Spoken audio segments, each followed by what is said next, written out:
Disney live-action adaptations. If there's one way to rile up the internet at large, it is to utter those words. Or even worse, to dare insinuate that they might be any good at all. A lot of people quite vocally hate these films, like truly and utterly despise them. And these are for a number of reasons, but the ones most commonly stated are that the films lack originality, and they change things that didn't need to be changed, or are just bad in general. Like they ooze this terrible tacky quality. And in all honesty, I can agree on some of these points. I think that especially recently, the quality of the films pale in comparison to some of these originals, and Disney just comes out of them having tarnished their work and embarrassing themselves. And so today, I'm going to walk through the different live-action adaptations that Disney's churned out over the years and decide whether there are any that are actually good. Answer the question, are there any decent Disney live-action adaptations? Or are they just forever destined to be trash? It's a pretty spicy topic, honestly, as people really do get in their feelings about these films. The hate can get pretty vitriolic and intense, and on the other hand, sometimes the defenses come off as a bit delusional. But really, there is nothing else for it but to wade into the muck and see what happens. Okay, so in my eyes, there's about 4 major eras to these things. There are the proto-remakes of the 90s and early 2000s. There are the 2 pioneer remakes of the early 2010s, and then we hit the full-blown remake era in 2014. And then the Disney Plus era of about 2019. And so I guess the best way of figuring all this out is by going through them one by one, chronologically, and figuring out what sucks and what's good. And we'll have to start with 1994's The Jungle Book, which is one of the first remakes. It's the prototype. And already from the get-go, it seems that these films were controversial. It was a modest success at the box office, grossing 70 million off 30 million, and it also had a decent critical showing of 80% on Rotten Tomatoes. But of course, the audience scores tell a very different tale. This thing has a 55% approval rating off of over 25,000 reviews, and I'll be honest, this film confuses me, because on one hand, it does try to set itself apart from the original, both in good and bad ways. Most notably, the animals do not talk, and Mowgli is a full-grown man.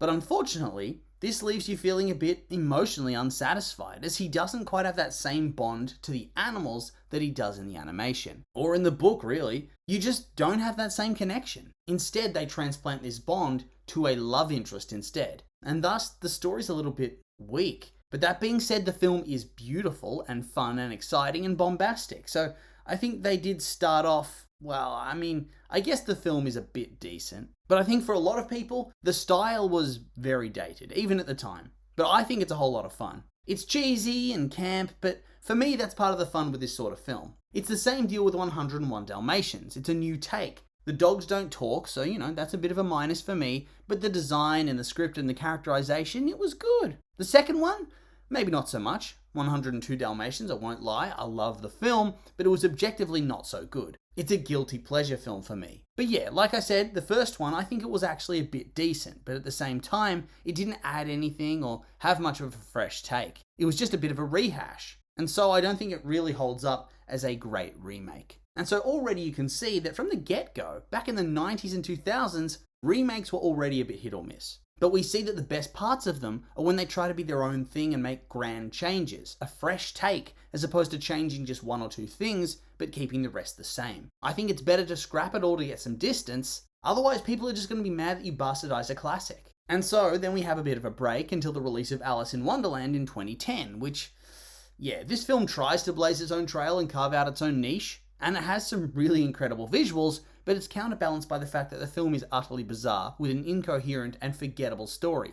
Seriously, by the end, you've forgotten how the film even started or what happened in the middle. It just feels weird for the sake of being weird. But at the same time, it was a smash hit and it grossed over $1 billion. So it was clear that this would usher in a new era of remakes, because, they made a lot of money. But even by this stage, there'd been no genuinely great films. I like the ones from the 90s, but I'm not delusional. I wouldn't say they're well made. I just have a lot of childhood nostalgia wrapped up in those 3. So I would argue that we're 0 and 4 so far. 0 and 5 when you chuck in the truly abysmal Sorcerer's Apprentice. Like, who thought this would be a good idea? Hey, let's take that segment from Fantasia that was really funny and make it into a terrible film. That'll get butts in seats. Ugh.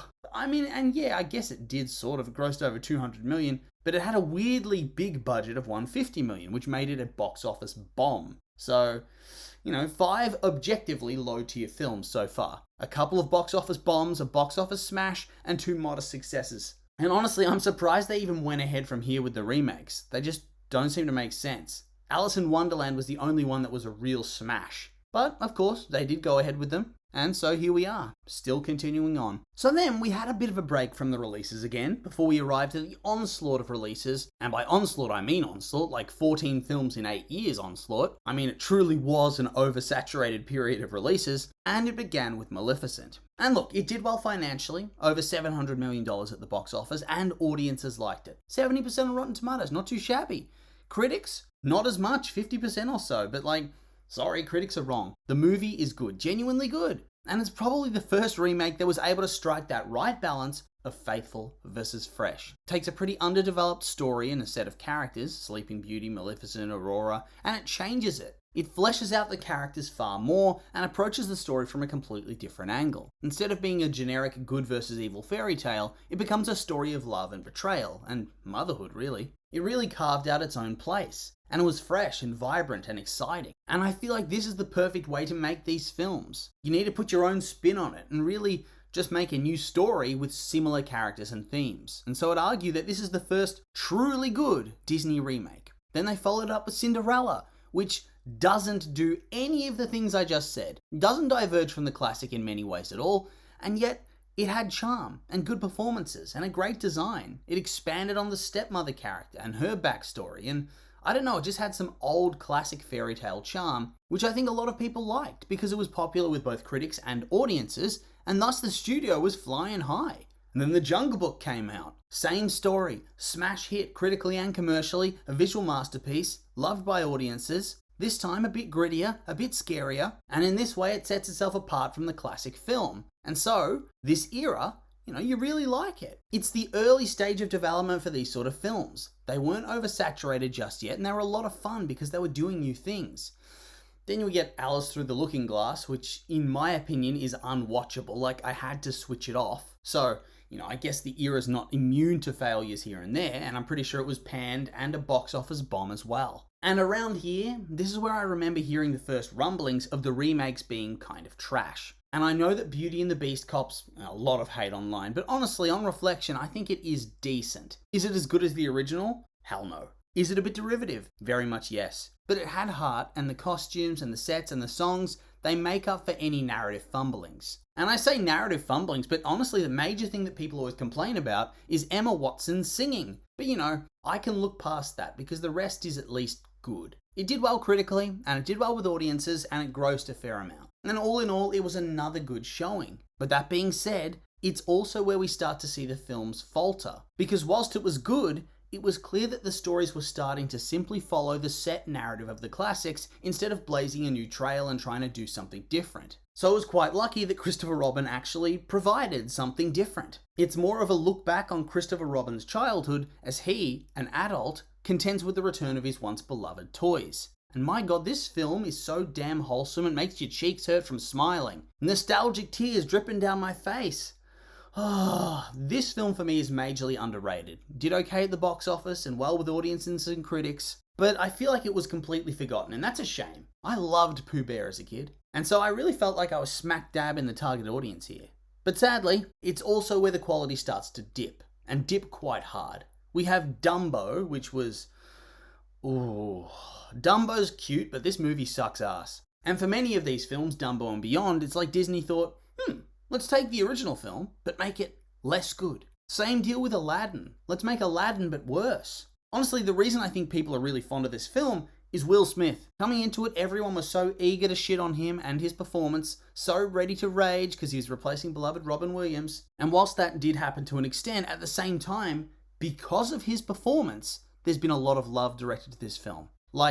Especially because of his performance. I really feel like this film becomes majorly boring and void of any sort of charisma when he's not on screen. And to me, this is the true start of the major decline. It had already started getting bad, Dumbo was worse than this, but this film was so deeply derivative and dull A by-the-books adaptation with little charm beyond the genie, and from here it just doesn't get better. Lion King's up next, but whilst it was a visual masterpiece and a box office sensation, the story does not translate well without the glorious cartoon expressions. It felt so lifeless, and yet made money, but it just wasn't the same. It was the rehash to end all rehashes, but unlike something like Beauty and the Beast or Aladdin, where the songs could compete, this couldn't. How can you compete with the original classic soundtrack of The Lion King? You're doomed to fail. Good visuals couldn't save this. Then Maleficent, Mistress of Evil came out and it seems audiences liked it, even if critics didn't, and honestly I found it was a bit boring. But it did blaze its own trail and was completely fresh, and it had some good performances, but for me,